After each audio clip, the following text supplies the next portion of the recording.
And we're back for another exciting episode of the Creators Collective. This is week number 93. We're 93 already. Wow. Okay, we're coming up on 100. And we are going to have some fun this week. So I want to say a huge thank you, particularly to our patrons this week, especially with Darren Mates, Caleb Harris, and Caleb Harris of You Can Make This Too, and John from John Made It. Huge thank you. You are helping us make this channel better. I also want to say you can join us live each Thursday at 10 a.m. Eastern Time. The Creators Collective YouTube channel. Also, you can find us on SoundCloud and Google Play, iTunes, wherever you normally find your podcasts. So, now that we're actually up and running on SoundCloud, you can do that. So a lot of people are asking for that. This week is going to be another normal, regular week, so it's going to be fun. Except that it's on a Wednesday. Yeah, that's right. We're on a Wednesday because some crazy cuckoo had to have a flight tomorrow morning. So, guess who has a flight next Thursday? Ooh! Is it you? Yes. Nice. Where are you going? Cincinnati. Cincinnati. So, are we recording Wednesday the next week? That works for me. How about you guys? Yeah, it depends on if I actually get concrete ever poured. The concrete guy disappeared. I think I'm more excited for you to be done with this pool than you are, probably. I think so. I'm kind of over it. It's just like, yeah. Well, then, Will, why don't you kick us off? What you got going on? Oh man. So I've been moving a lot of gravel for this pool project. We got all the concrete forms up, and then guess what? It rained again. Yay! It's like, apparently we're Portland now. I don't know. That's a good segue into Zach. Do you miss the No, I wasn't going to say anything, man. Okay, all right. I was going to say I love rain. I love the rain. That's it. No, but so I released the twin pedestal dining table build video, and that's been really well received. So that was really cool to finally get that out of my shop and onto the interwebs. And I'll post a link to that in the live chat to anyone interested in seeing that. Other than that, I've just been framing the basement because I've kind of installed on the pool project. So just to get something done, I moved into the basement and I'm finishing like an in-law suite, a bedroom, and a bathroom. And so I'm dropping the ceilings in there and building walls and just good old construction stuff. I got a 3D printer in the shop, and that has been a whole new beast. A whole new rabbit hole, a whole new beast to wrap my head around. It's a lot less hands-on, a lot more fiddling with firmware and tolerances and feed rates and all that. But I've been having a lot of fun with that, and so I'm trying to come up with a video focusing on using a 3D printer for the workshop. So any ideas of things that you could 3D print for your workshop, things like knobs for jigs, dovetail guides, feather boards, things like that. So if you have any awesome uses for a 3D printer in the workshop, hit us up with a live chat or send me a direct message on Instagram or Facebook or email me or something, because I'm having a lot of fun with this 3D printer. You can never have enough file handles. That's right. And if you're Zack, you will put your file handles on the podcast and make them look phallic. That's what I do. And I'm finally getting back to the Rubo workbench after a year of letting it sit on stickers. People are clamoring for it, so I'm finally getting back to that. And other than that, people are talking about Cincinnati. Zack, you're talking about Cincinnati. That is, I'm pretty sure that's where Popular Woodworking is based in Cincinnati. And Chris Shores lives somewhere around there, I think. I don't know. Nobody knows who he is? Tell me you know who he is. Who? Never mind. You call yourselves woodworkers. Yeah, I thought he was Did in we Tennessee. lose Will? Yeah, we think we lost Will, so Okay. we'll have to leave him alone for a bit. Hopefully he'll make it back. I was going to say, it got really quiet as soon as I said. Yeah, he has to record outside today, so he's actually gets cicada background. So if you hear the cicadas again, that means Will pop back on. That's true. Why don't you give us what you got going on, Zach? Oh, see there, Keith Johnson. He knows the Schwarz. Okay, that's good. So last week I made a hammer, a good one. You guys see that? Ooh, that is shiny. It's so shiny you can't even see anything. Could you describe it for those who don't see? So, it's much like the file handles. See? Yeah, so this is I think about just shy of 2 pound chunk of 1045. I wish Will were here since he's kind of getting into the metal world. Anyway, this is like a 1 3/4 pound chunk of 1045 steel. And yeah, it was. Oh, is that one face that's textured?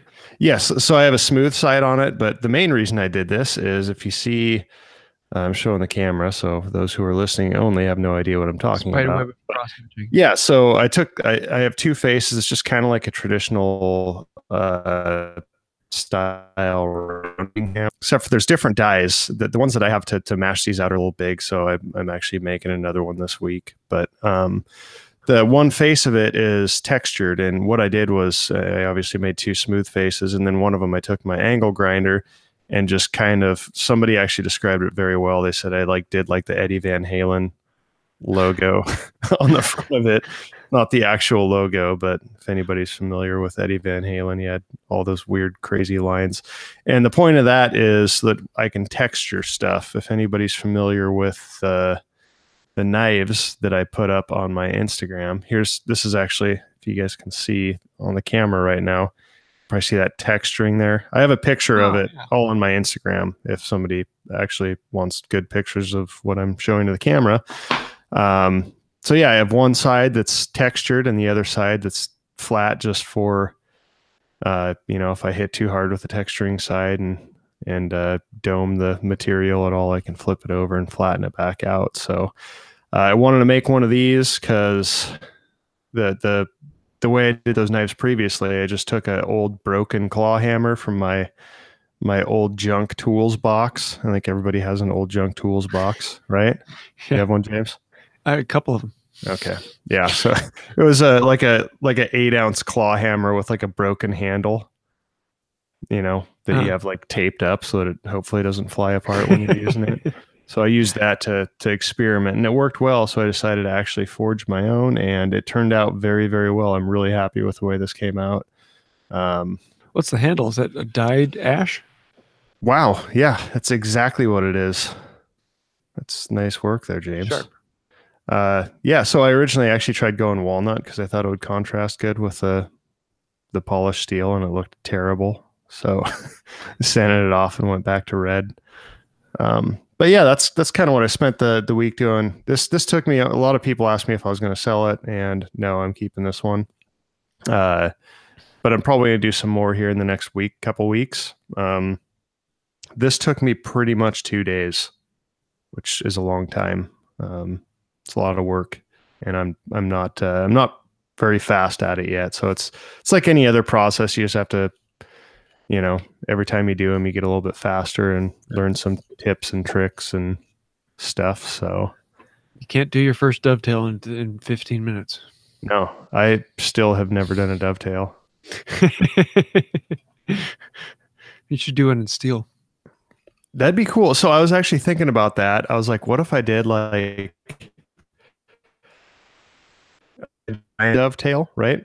Like where one side's is steel and the other's wood, obviously. But then I was thinking, well, what about expansion and contraction? Would that, being as that the depends metal, on how wide the board is. Yeah, well, I was thinking big dovetails to where the each pin and tail would be probably 4 inches or so wide. I was wondering if the wood would move enough to where it would look terrible, for half the year. Yeah. I I don't see if there would be a problem with any particular pin or any particular tail. It'd be more the problem across the entire board, whether or not we'd try and shear off the outside of either side. Yeah, that would suck. I wonder if like brass or something would work. Well, that would get really expensive though. Yeah. Yeah. That's actually one of the things I want to do soon is an infill plane with a steel sole and brass sides and dovetail them together. Huh. Yeah, he'd probably want like some non-rusting steel though. Yeah, it'd probably be a stainless steel for the sole because it's a fairly good wear-resistant steel. Yeah. As well as then no problem with rust. Huh. Still no will. Yeah, I will. So what's new with you? Well, I have been getting things ready for going to Portland. We have to keep rubbing it in. I know.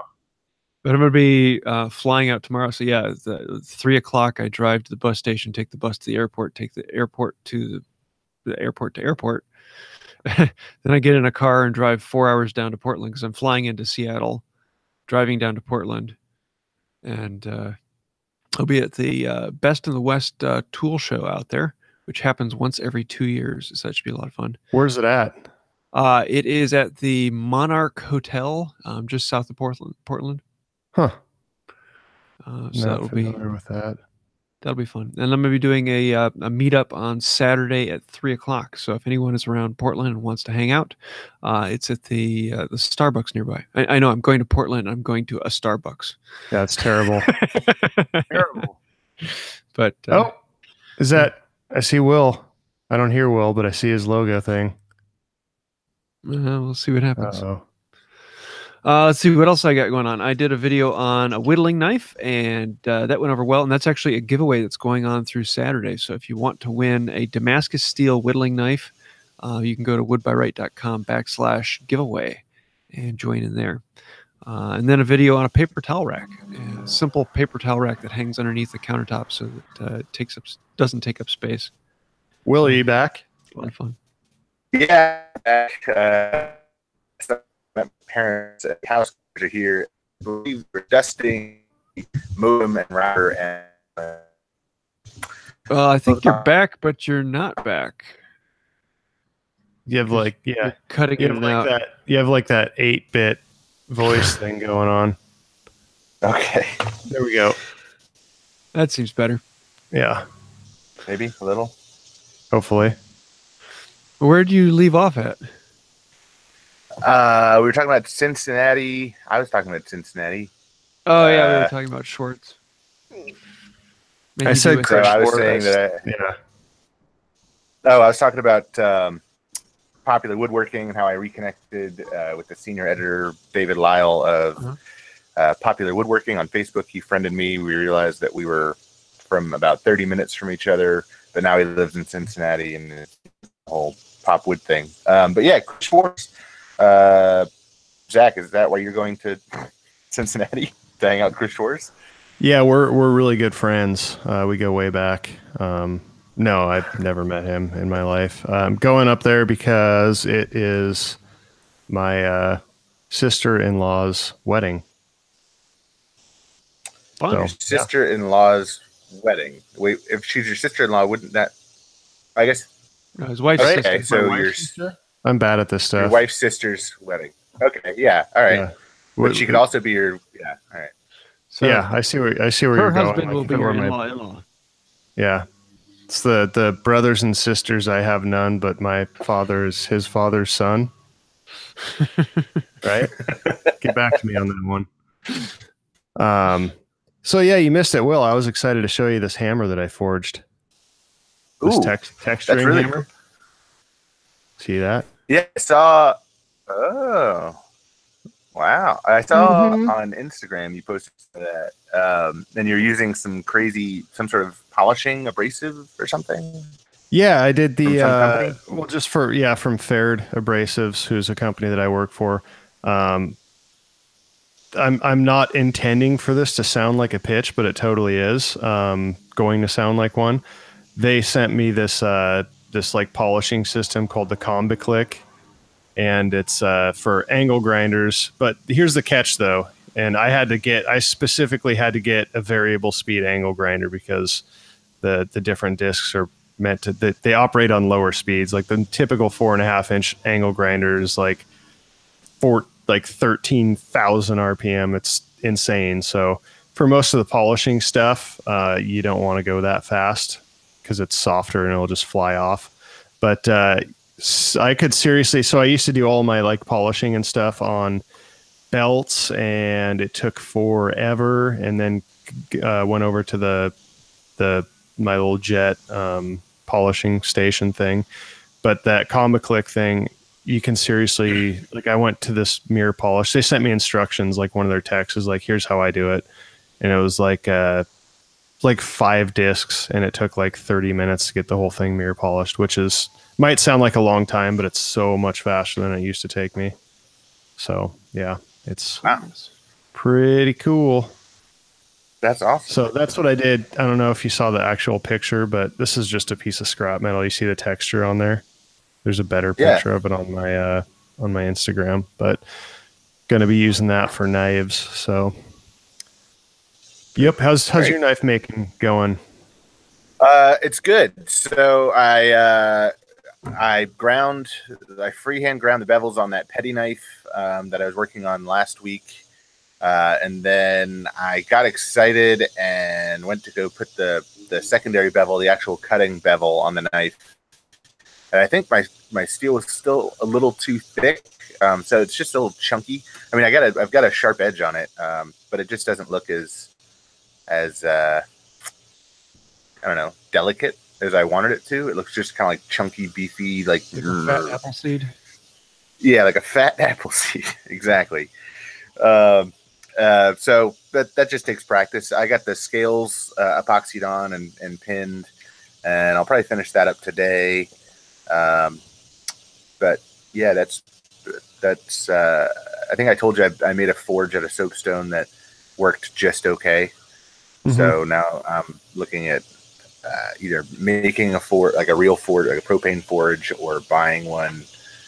But yeah, I'm at with that. But I'm having a lot of fun with it. So that's good. Yeah. Sorry, I totally derailed the show, guys. I'm sorry. I came into James made a towel rack. Yeah. Well, I actually finished up with that. It says that was my wife had been asking me for a while for a towel rack because the one we have sits on the countertop. Well, we only have like 3 feet of countertop in our kitchen. So she wants all the space she can have on the countertop. So underhangs and mounts underneath the cabinet. So I'm kind of curious.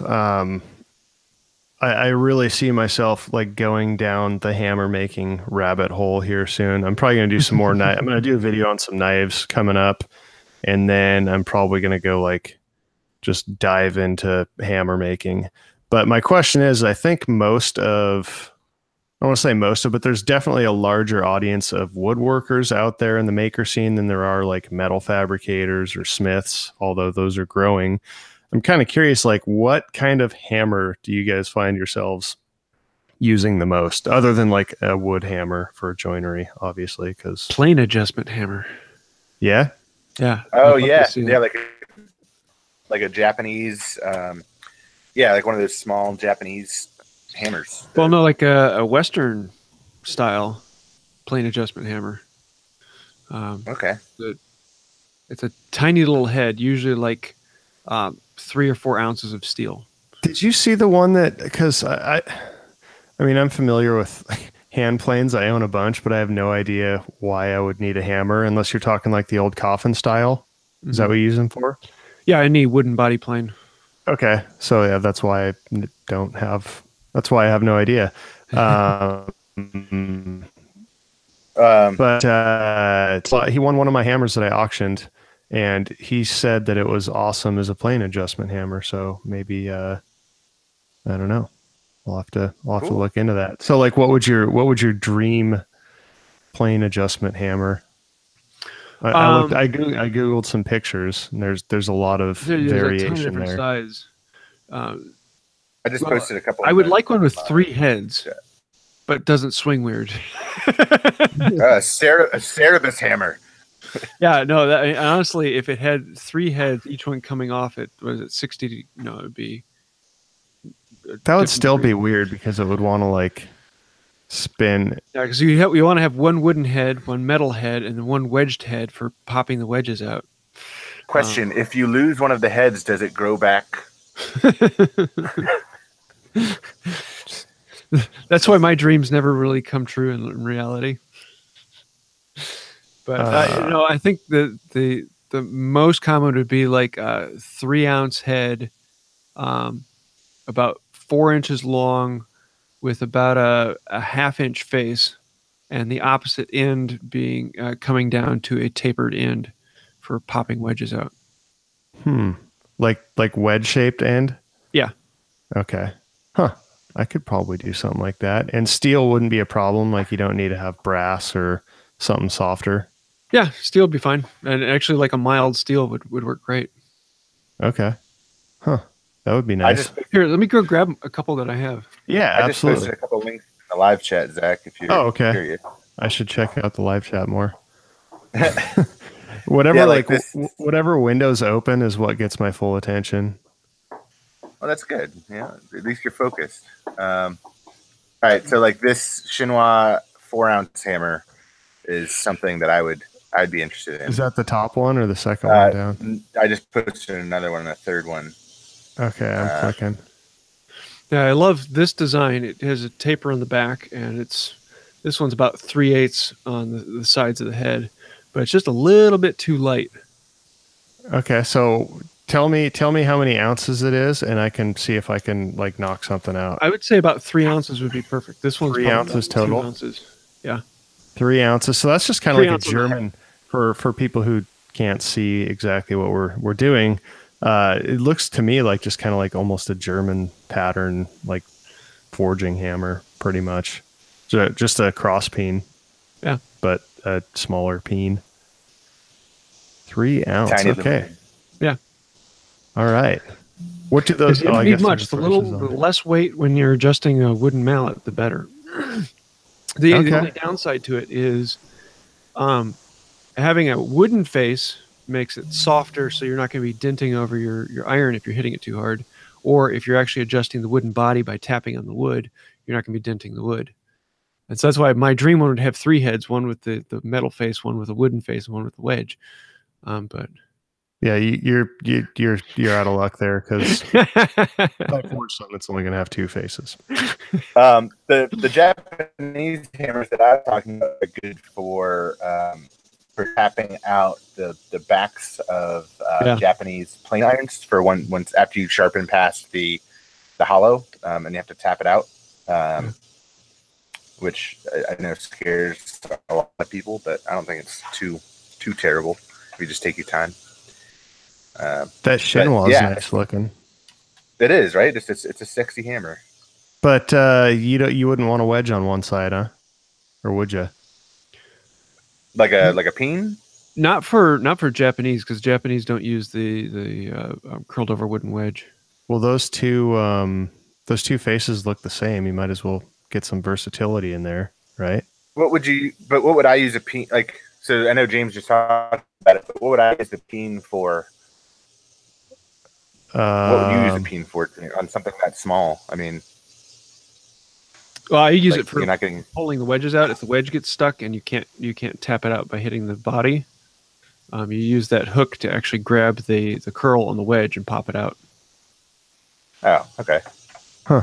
Does that make sense? Which that's a common method for Western style, but with Japanese, they don't have that curl to pop out.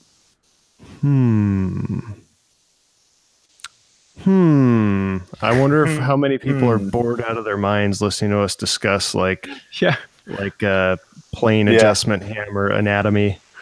What do you say we move on to a couple questions? Let's do it. Let's see. We have 2 left over from last week. You didn't able to get to. One is from Theduck. Have you all tried to use propane oxygen mix for heating your metal? Blah, blah, blah. No. Zack? No, I haven't.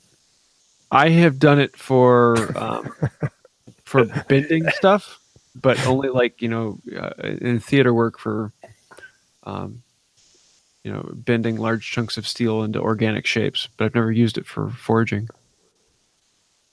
So you actually had, like an oxy propane setup, or is it like an oxyacetylene? Oxypropane. Oxypropane. I did oxypropane for my jewelry work. That's actually a really nice mix for doing jewelry, for silver and gold. But for general steel work, it's on the softer side, so it takes a little longer than acetylene. I can't believe how long my acetylene tank has lasted. I've had it for probably 2 years, and I use it, I'd say, on a weekly basis for something, and I just feel like I'm never going to burn through that tank. It's unbelievable. That one day it does run out, and you'll be like, "What's wrong?" No, it's been like 2 years. I've used it for some. It's going wrong. Yeah, I've used it for some big projects, and it's just, I know I have a pretty small torch on it, but it's still like, it blows me away. Like, compared to how fast I go through welding gas, I just feel like it's going to last me. I'm probably not even going to burn through it before I have to sell it and move. Hopefully. Hopefully I'll be out of here next year. I had the, so somebody knocked on my door yesterday, and it was the like Florida code people. And they told me I had to move all the metal on the side of my house. Otherwise I get like a big fine. What? So yeah. Imagine is it like the neighborhood association? Yeah, and it's funny because I'm the only neighbor, like I'm the only one in our block who doesn't have old appliances in our front yard. That's the front yard. You had your metal in the side yard, and there's probably some, Yeah, it's like doesn't matter. Like the guy across the street from us, you can probably. I wonder if it's on Google Maps, but he seriously has a big screen TV. I mean, how long has it been? Like the old big screen TVs, like with the base, from like the 90s. And that's been sitting in front of his house for so long that there's like stones surrounding it, almost like it's a feature, like it's a garden, but it's a big screen TV. Next to that, there's this is recent. It's a washing machine that's also, been hanging out up there, and a broken down Explorer with 4 flat tires that hasn't moved since we moved here, and an old riding lawnmower that certainly has never, done any lawn mowing. You can tell by looking at the lawn. It's yard art. It is. There's a lot of yard. Like, he has more scrap metal in front of his house than I have on the side of my house. So, anywho. Well, we got another question from Handcrafted by Auns. Hans. If you were to separate all the time you spend on video production, video portion of a build compared to the actual building, what do you spend more time on? It's hard to say. It depends on the project, I'd say. If it's something small, like a small project, like turning a bowl or something, I would say that's tough. I don't know. I had a lot of hours into that table, the actual build time. And then the video time was like an hour here or there in the evenings. I'm going to go with the solid, it depends on the build. Yeah, I think I'd be the same. Most of my projects are like 4 hours in the shop and 3 hours of video editing. I think that's pretty average. But if I'm doing something like furniture build that might end up being 12 or 13 hours in the shop, it's probably still going to be 4 to 5 hours of editing for my personal method. But yeah, I tend to be a little more lax with my editing than you do. Yeah, but I mean, if you think about, I don't know, did you guys see the table build video that I put out? Yeah. If you think about, Uh-oh. There he goes. Hey, am I still here? Yep. Now I get you. What was that? Oh, he cut disappeared. Oh, okay. All right. Am I still here? Yeah. Yes. Okay. All right. So if you think about cutting, like big mortises and, a lot of them, and turning, big pedestal legs. You only need but so much footage of that before it just gets repetitious that you don't need. And so you're actually spending a lot more time on the actual physical making of the thing, and then showing maybe, 15 to 20 seconds of me turning a pedestal leg, where it actually took me a lot longer than that. So yeah, I don't know. It depends on the build. Zach, what do you think? I would say, I mean, it's hard because like it does totally vary depending on the project, but since I've really been putting a lot more time into my edits and stuff, I'd say if I look at building the project versus, because even just moving the camera around and setting up shots, like that adds, video editing aside, like that adds a ton of time. I would say I spend probably 70-ish% of the overall time, maybe between 70 and 8. Well, yeah, probably 75% somewhere in there, goes into video stuff, and maybe, around a third or less is the actual build. I mean, certainly if I combine all the setting up camera shots, importing, editing, uploading, tagging, all of that whole video end of stuff, I'd say that's probably 70 to 80% of the time that I have into anything. That's why like last month I just didn't film anything, because I just wanted to work. I didn't want to set up and do stuff. Wow, that's all right. I guess I consider those like background processes for me, not the tagging and stuff like that, but importing, and like that's something when I get into the office to check email, I just kind of dump footage and let that go in the background. Yeah, I mean, I don't like set a stopwatch, but it's still, like when I sit down to do something, I can't do it until it's done its thing. That's not even a big amount. Even that aside, I think a lot of it's just because it's really difficult in my shop to put the camera where I want it, because it's so small, and I have to, not only do I have to make space for me to work, I have to like move stuff around to put the camera somewhere. I mean, that's how packed my shop is. So all right, so I know we've talked about this before, but why get a bucket or a paint bucket or something and fill it with concrete, stick a broomstick in it, and then put a ball mount head on the top of that, and then you have a... Uh-oh. Yeah, I don't know if do you have a capability of rolling something like that around the shop? I don't know. I mean, I have to move stuff, like it's just so packed. Like even if I had a bucket, I'd have to lift it up over things to get to the back of my shop to use like my crosscut saw or my chop saw, that sort of stuff. So I don't know. I just need to move, which I was checking out so I know Nathan had actually mentioned it before, but I didn't know it was actually for real a thing. Apparently he created a GoFundMe to get me out of Florida.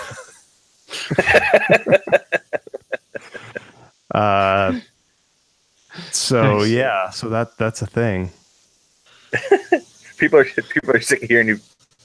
Yeah, he sent me a message a couple weeks ago. I wonder if I can find it on my Facebook. And what did he say? What was it? Nice.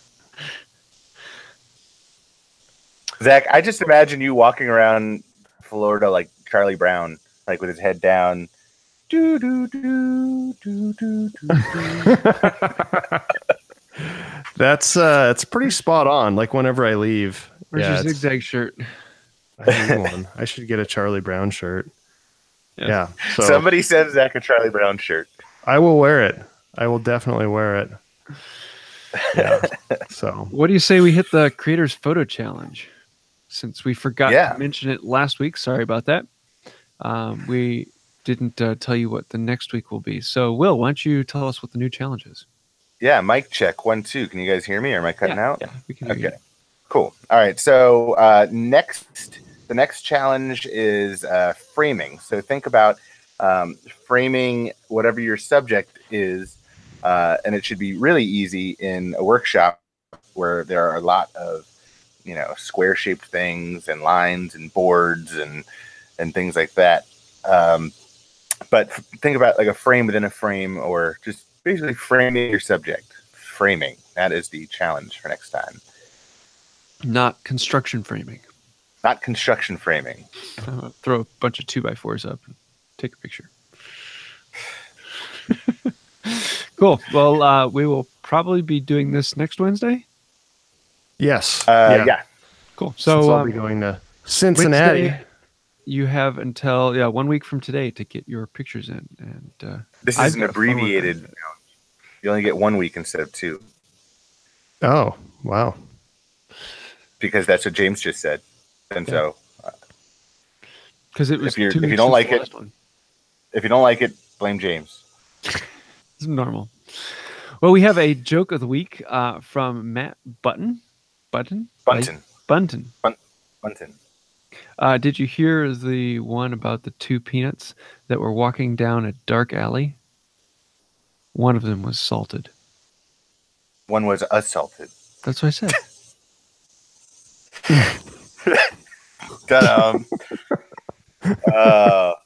I think we should, when we start running low on these, we should just have jokes where we totally botch the punchline. My daughter came up to me the other day, and she's totally blonde and completely into Frozen. She comes up to me and says, "Daddy, why can't Elsa have a balloon?" And I said, "Why?" "Because she'll let it go." It's like, oh, nice. Thank you, Melody. That's good. That's a good one. Yeah, that's a dad joke for sure. She's following my footsteps. So I want to put something out there for anybody who's listening. If there's anybody still with us at this point, so anybody who has any cool ideas for, let me know what kind of hammer you would want. Because I want to put my feelers out there. I'm going to start making some, and I just kind of want to get the general consensus of what do people want? What kind of metal hammers do people want? So send me a message. Let me know. A good claw hammer, 16 ounce. Yeah. 22 ounce. Anybody 76 ounce hammer, claw hammer. The old 96er. Yes, that's what it was. Great movie. Great movie. No, I want to shout out Matt Buntyn too. He's the one that just gave us that awesome joke that we botched. He sent me a dovetail forever ago to restore, and I restored it, and that was just really cool. Thanks, Matt. Sweet. Yeah. Good to have friends like that. So we've got what are we watching, reading, and what is inspiring us? Will, what you got? Yeah, so I'm going to give a shout out to a very little known channel. It's Hatch Made It, which I believe is also Birch Tree Farms, which is a listener of this podcast and actually a winner of one of our Creators Photo Challenges at one point. But he did a 2-part build, logs to lumber. He's got a Wood-Mizer mobile sawmill, and he milled up some lumber and built a playhouse for his kid or kids. I can't remember how many kids he has, but you could tell that he really put a lot of effort into making the video and editing. And when I saw it, it had 20 views, which is a shame for putting so much work and effort into making a video. So yeah, check that out. It was really well done, and then it's a small channel. You're getting in on the ground floor. That's what I got. That's what I'm watching. Sweet. Yeah, James, how about you? I have to go with Third Coast Craftsman. He just put out a bench video this last week, and he built his bench a while ago, but didn't video it because it was kind of at the beginning of shooting his videos. And this one is just totally hot. It is a true what's the word I'm looking for? It's half Robo, half English. So you have all the English style of holding work, and you have all of the Western style, all of the Roubeau style, French style. It is covered with everything you've ever seen on a bench is in this bench, and it is absolutely gorgeous. So it's definitely a video you've got to go take a look at. And he has plans and all that available as well. So that was a cool video. That's a really cool bench, that Roubaud Nicholson hybrid. And he's just a cool dude. He's just a really nice guy. Yeah, he is. We've got a collab coming up if I ever get the chance to actually build it. Oh, cool. Look forward to that. What you got, Zach? Okay, I am going to shout out my friend Cliff Dufton, CJ Dufton, on Instagram. So this is when I went up to New York last month, or however long ago it was, I don't even remember, to do some hammer forging and kind of learn the process better. I kind of hit it off with Cliff, and he just does amazing work. So anybody who's, I ordered some of his dies. He's a machinist for a living and a welding instructor. And so I ordered some custom like punches and stuff from him to kind of help ease my hammer making process. So check out his Instagram. He just makes some really, really cool stuff. Very, everything's just super clean and very, very nice to look at. So check out his Instagram is CJ Dufton. Well, do you have a favorite product of the week, Zach? Man, I thought I was going to go last on that one.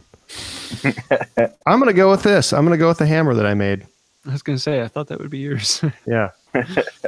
Yeah, you can't buy it anywhere. So yeah, if you want to see it, you can go to ZH Fabrications on Instagram, and he's got pictures. Yep. And they pretty. I do. What you got, Will? I got to go with my Hitachi framing nail gun, because I've been using a lot of it. It's a 21 degree plastic collated framing gun. Takes plastic collated nails. I shoot a lot of them, and it's, you know, yeah, that's that. You. Cool. This will come out okay during the actual, like, the post of it, right? Hopefully. We'll see. Either it's going to be a mess, which I'm sorry, or it's going to actually be really nice, and you're all going to be wondering, what are you laughing about? Yeah, what's so funny? Will's still on like dial-up AOL, I think. He's in the boonies where nobody's got time for that. Yeah, I'm in 1997 for anyone that cares. It's beautiful out there, though. I'd trade. Well, for me, I've got to go with the turning saw. I'm building one in the live build series, and yesterday's live build, we actually got the turning saw up and going and working. So the saw now cuts, and it is a lot of fun. It is from a Tools for Working Wood Gramercy kit, and beautiful saw. And I'm looking forward to finishing this sucker. But if you've never used a turning saw, it's basically like the hand tool version of a bandsaw. Anything a bandsaw can do, a turning saw can do. Just takes a little more time. So, I think that about does it for this week. Do you have anything else you need to say? I'll put the link to my GoFundMe in the show notes. Yes, definitely. If anybody wants me to stop complaining about the state of Florida. And thank you. Move to Portland and start hating rain. What's that? You move to Portland and then start hating rain. No, I love rain. I absolutely love it. And thanks to Nathan Hamler for putting this, for organizing my exodus. Cool. Well, I do want to say a huge thank you to everyone who joined us in the live chat. If you want to join us there, we record usually Thursday at 10 a.m., but this week and next week it'll be Wednesday at 10 a.m. Eastern Time. And you can find that on YouTube with Creators Collective. Also want to say a huge thank you to our patrons on Patreon. If you want to find out more about that, it's patreon.com/Creators Collective.